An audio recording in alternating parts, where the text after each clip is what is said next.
Legenda bercerita, pada zaman dahulu kala di tanah Minang yang tenang, hiduplah dua sakti mandraguna, Katikmono sang abdi dan Sapurba sang raja.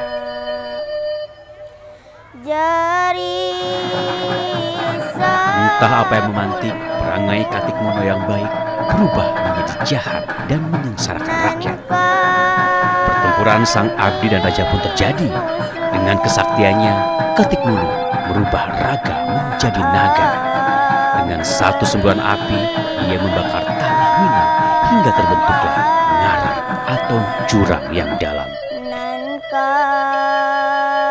Sadar akan kesalahan, Katikmono lalu mengubah aliran api menjadi aliran sungai yang tenang.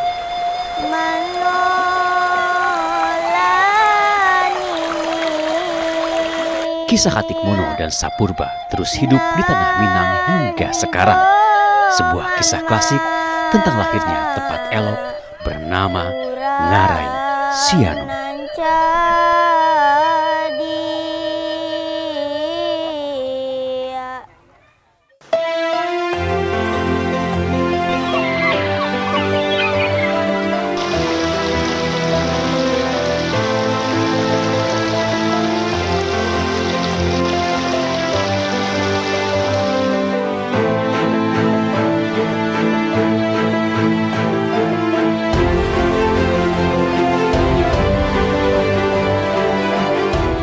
Dalam bahasa Minang, Anok bermakna diam. Seperti suasana Ngarai Siano yang penuh dengan kesunyian, ketenangan, dan kedamaian.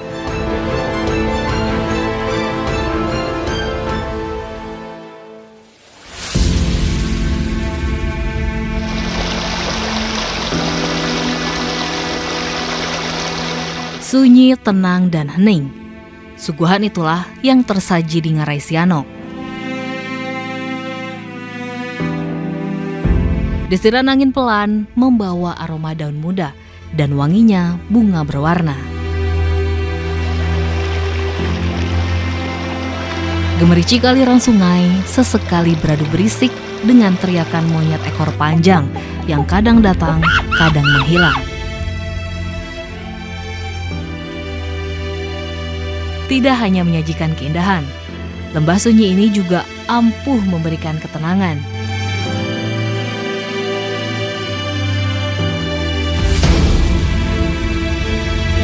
Heran jika para leluhur menamainya Ngarai Sianok atau lembah pendiam.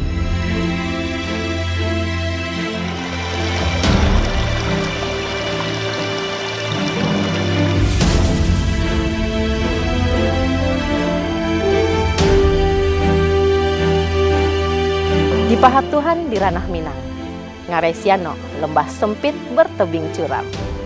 Berpadu dengan aliran sungai yang jernih, menambah harmoni keindahan.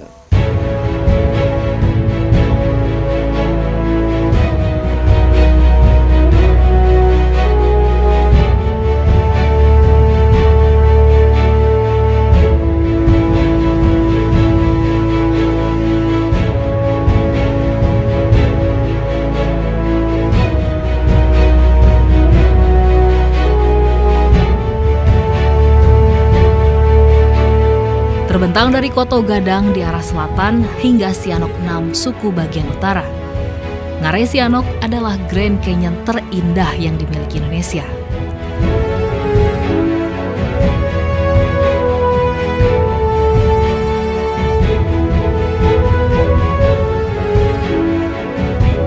Ahli geologi menyebut Ngarai Sianok terbentuk akibat letusan gunung api purba yang terjadi pada masa Eosen hingga Oligocene atau sekitar 25 hingga 55 juta tahun lalu.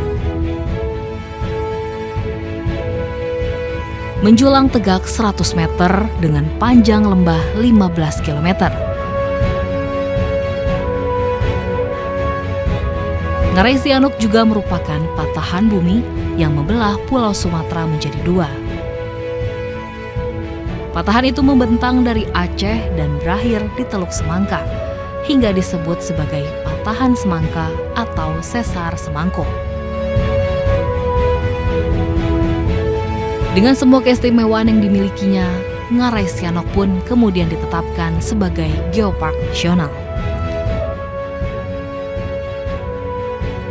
Dengan gelar baru itu, Ngarai Sianok pun semakin mengkokohkan dirinya sebagai tempat wisata andalan di Bukit Tinggi.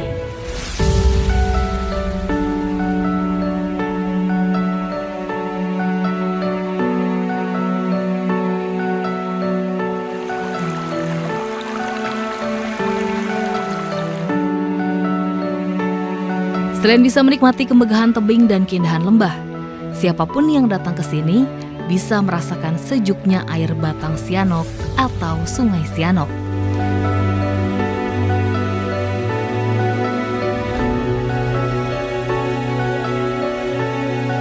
Mengalir dari desa Lambah di Bukit Tinggi, aliran sungai ini berujung di desa Sitingkai Batang Palupuh, Kabupaten Agam.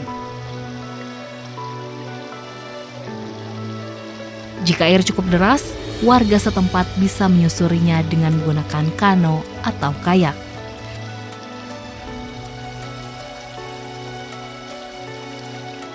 Selain aliran Batang Sianok, di tepian Ngarai juga masih bisa dijumpai tumbuhan langka seperti Rafflesia dan aneka tanaman obat tradisional.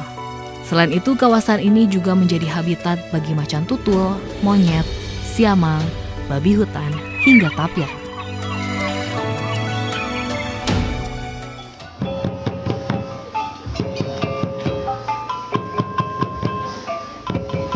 Ngarai Sianok bukan hanya tentang legenda Katikmuno dan Sangsa Purba. Ia juga bukan sekedar keberkahan alam. Bagi masyarakat Minang, Ngarai Sianok adalah bagian dari kehidupan yang tidak bisa mereka lepaskan. Maaf jorilah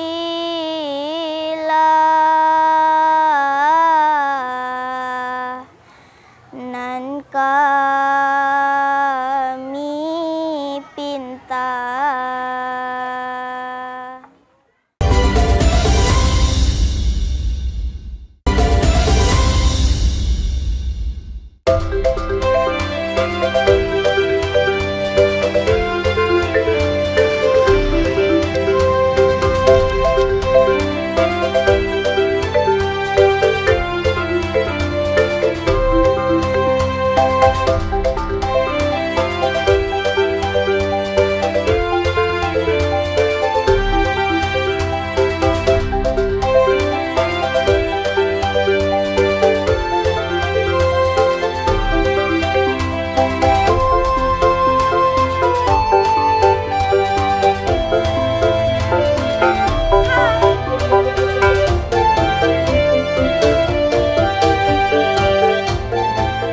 Selamat datang kembali di Ranah Minang, Gina. Gimana?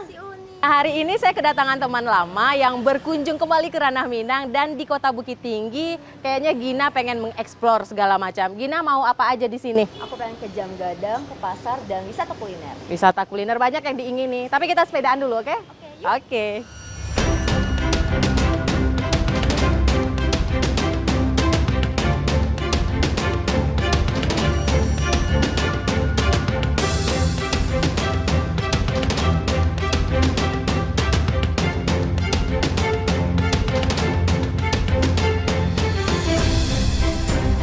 Terhampar di bawah megahnya Bukit Barisan, diapit dua gunung besar Singgalang dan Marapi. Inilah Kota Bukit Tinggi.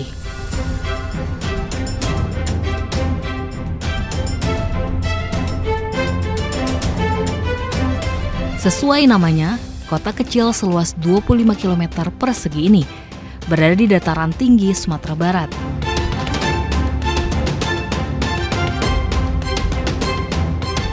Para leluhur bercerita, awalnya kota ini hanyalah sebuah pasar, tempat masyarakat Agam Tuo berjual beli.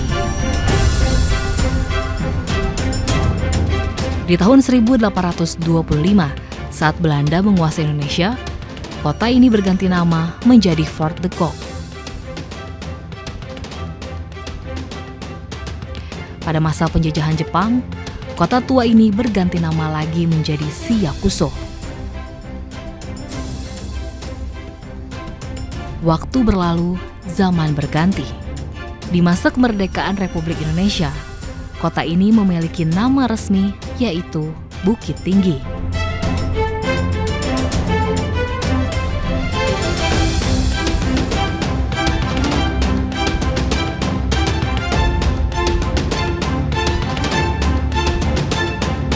Tidak hanya tertuang dalam cerita, jejak sejarah kota ini juga tersimpan dalam bangunan-bangunan tua.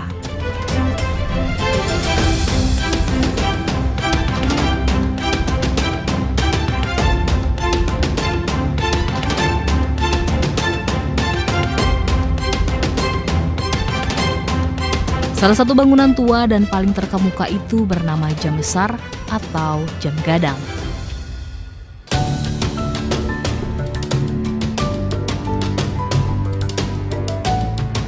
Berdiri anggun di Taman Sabai Nan Alwi, inilah primadona tak tertandingi dari Bukit Tinggi.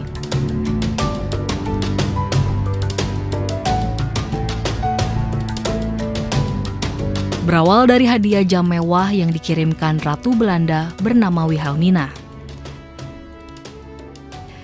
Buah tangan tak ternilai itu ia persembahkan untuk H.R. Rockmaker, sekretaris kota Bukit Tinggi yang pada masa itu bernama Fort de Kock.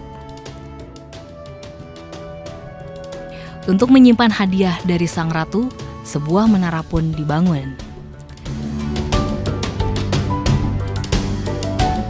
Maka berkaryalah Jahit Rajo Mangkuto, sang arsitek berdarah Minangkabau. Hanya menggunakan batu kapur, putih telur, dan pasir Merapi pada 1926, menara gagah pun selesai dikerjakan. Menara itu kemudian memiliki nama Jam Besar atau Jam Gadang.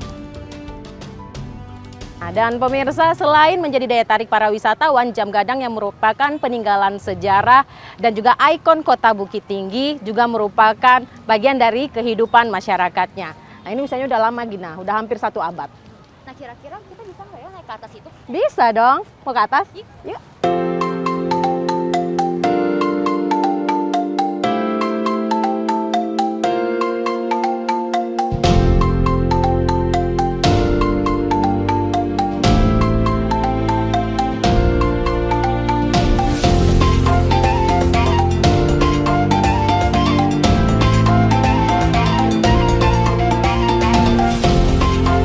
Menjulang setinggi 26 meter, menara ini terbagi menjadi 4 tingkat. Tingkat pertama dijadikan ruang petugas, sementara di tingkat kedua tersimpan bandul pemberat jam. Dan inilah tingkat paling penting atau tingkat ketiga. Disinilah tersimpan mesin jam yang menjadi urat nadi utama. Diproduksi di Jerman oleh pabrik Wartmann Recklinghauses. Mesin jam langka ini hanya dibuat 2. Satu terpasang di Menara Jam Gadang, satu lagi berada di menara jam paling legendaris, Big Ben di London, Inggris.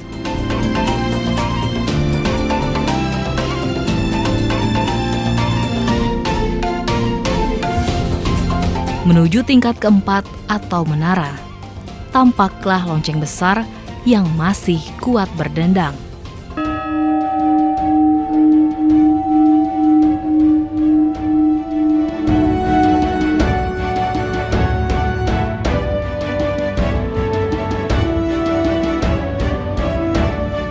Dan dari puncak menara Jam Gadang inilah terpampang pemandangan elok dari negeri Ngarai Sianok.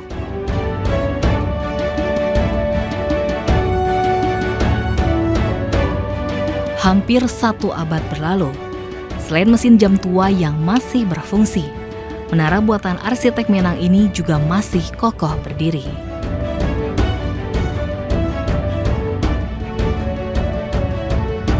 Dengan angkuh ia menantang Singgalang dan Merapi, dan dengan anggun ia menyaksikan zaman berganti di kota Bukit Tinggi yang sunyi.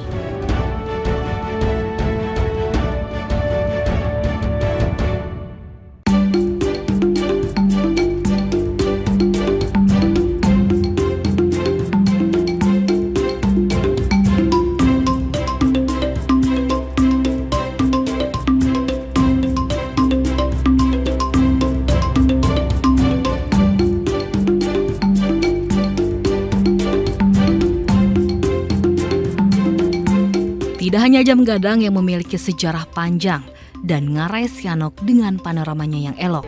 Selamat datang Bu. Kasih Pak. Tiketnya dibawa lagi Bu ya. Dibawa lagi. Iya. Oke. Silakan ya sama-sama Bu. Di Kota Bukit Tinggi juga terdapat kebun binatang tertua di Indonesia. Dibangun tahun 1929 oleh Hindia Belanda. Inilah Taman Marga Satwa dan Budaya Kinantan atau Kebun Binatang Bukit Tinggi. Buaya itu sebenarnya hewan yang setia. Oh iya. Setia, tapi kenapa sering dijadiin ini ya? Buaya darat ya? Ada nggak ya buaya yang setia?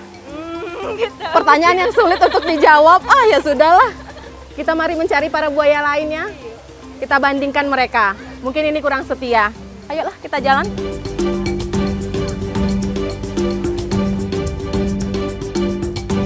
Berada di atas Bukit Cubadak, Bungkuak, kebun binatang berusia nyaris 1 abad ini memiliki banyak koleksi hewan. Selain tertua di Indonesia, kebun binatang ini juga hanya ada 1 di Sumatera Barat.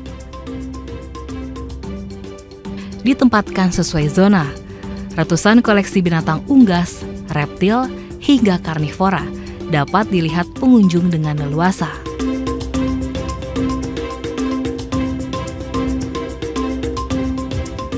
Dan inilah yang paling istimewa, Rumah Adat Bajuang.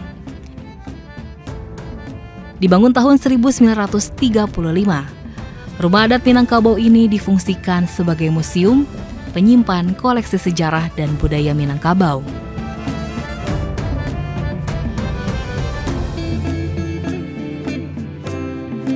Dihubungkan jembatan gantung dan hanya berjarak selempar batu dari kebun binatang. Inilah Benteng Fort de Kock.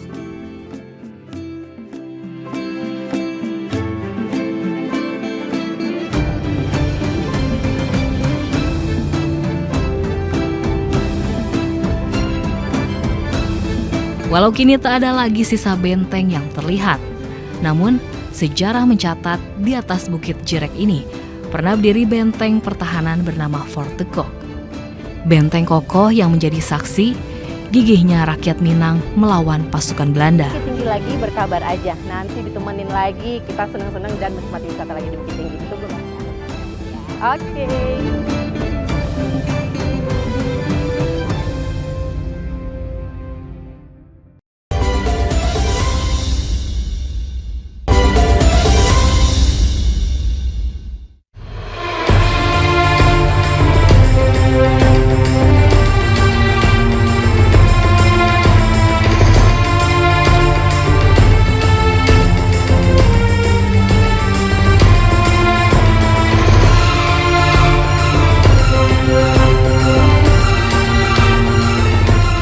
Berada di bibir tebing Ngarai Sianok, lobang Jepang ini yang didirikan pada tahun 1942 melintasi beberapa tempat penting di Bukit Tinggi seperti Jam Gadang dan Benteng Fort de Kock.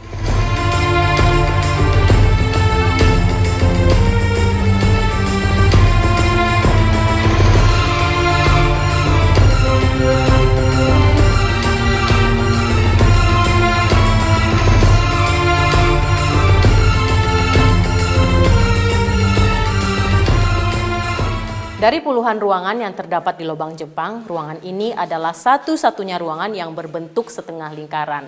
Dulu tentara Jepang menggunakan ruangan ini sebagai ruangan untuk berkomunikasi. Dan jika kita berteriak di ruangan ini, suara kita akan terdengar sejauh radius 1 km. Kita coba ya. Halo! Halo!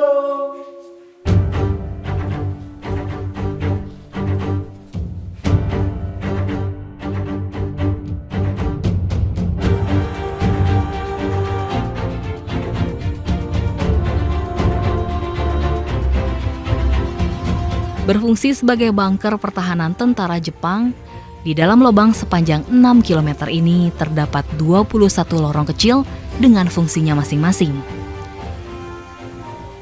Di dalam lubang Jepang yang sepanjang 6 km ini terdapat beberapa ruangan penting seperti ruangan amunisi, dapur, ruang makan, penjara, serta ada jalur evakuasi dan ruangan yang dulunya digunakan oleh tentara Jepang untuk melarikan diri. Nah, jalur evakuasi ini terhubung ke Ngarai Sianok.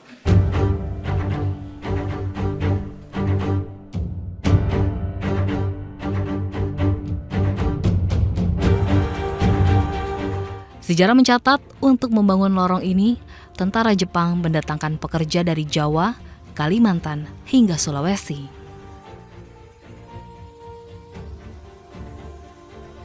Dengan alasan menjaga kerahasiaan, kolonial Jepang sengaja tidak mempekerjakan masyarakat Bukit Tinggi. Bekerja dengan sistem kerja paksa atau romusa, mereka banting tulang bekerja hingga akhirnya meregang nyawa. Dan di sepanjang lorong lembab inilah, jejak kelam itu tersimpan hingga sekarang.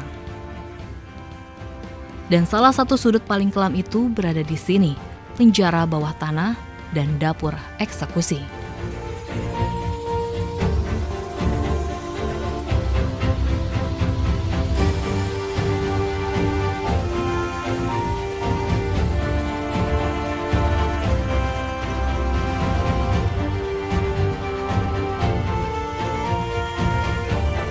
Cerita lisan menyebut di dalam penjara sempit inilah, para tahanan diperlakukan tidak manusiawi. Setelah meninggal, jasad mereka dimutilasi, lalu dibuang melewati celah kecil di sudut dapur. Tidak hanya jasad para tahanan, jasad pekerja pun diperlakukan demikian. Sejak ditemukan tahun 1950 dan dijadikan tempat wisata pada tahun 1984, kini terowongan terpanjang di Asia ini menjadi tujuan wisata andalan di kota Bukit Tinggi. Seakan menyusuri jejak waktu, semakin dalam menyusuri lorong, tidak hanya suasana kelam yang kian terasa, namun juga jeritan para leluhur yang bertahan hidup dari kejamnya tangan manusia.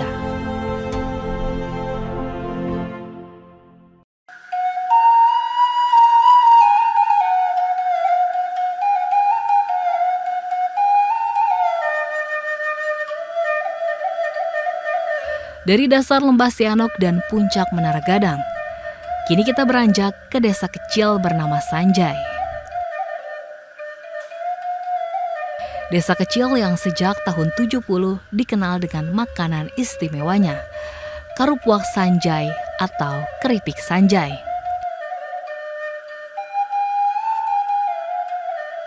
Aroma getah singkong dan harumnya kayu yang terbakar kerap meruak di desa ini. Jika di desa lain pagi hari Amak Tuo sibuk bekerja di ladang, lain lagi di desa ini, mereka justru tekun bergumul dengan singkong. Assalamualaikum, Mbak Eti. Akhirnya sehat, Mbak Eti. Juga, alhamdulillah. Mbak Eti lagi kupas? Lagi ngupas. Oke. Mana aja kamu nggak lama, udah lama. Hadir di sini, kita duduk dulu, Mbak Eti, yuk.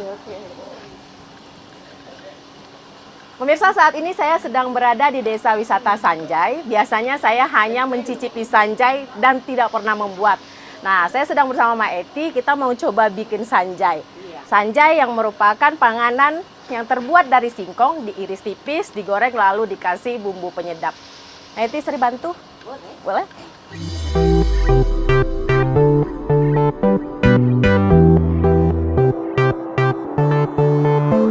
Kerupuak Sanjai, makanan itulah yang sedang mereka olah. Berbahan dasar singkong muda, karupuak Sanjai menjadi salah satu panganan khas Bukit Tinggi. Diolah tangan tua perempuan asli Minang, cara membuat kerupuk Sanjai tidaklah rumit. Kulit singkong muda dikupas lalu dicuci bersih.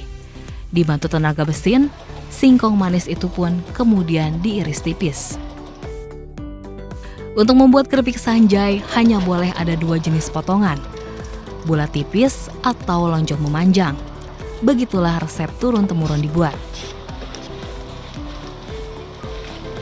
Jadi Langkah sekali penggorengan selanjutnya udah selesai itu? adalah menggoreng. Oh, nggak ada 2 kali penggorengan gitu ya? Nggak panas Unia apa? Tidak memakan waktu lama, irisan singkong keras tadi berubah menjadi kriukan keripik yang renyah. Proses terakhir adalah memberikan bumbu dan biasa dilakukan dapur kedai. Tinggal dicampur racikan saus cabai, keripik mulus tadi berubah menjadi merah merona.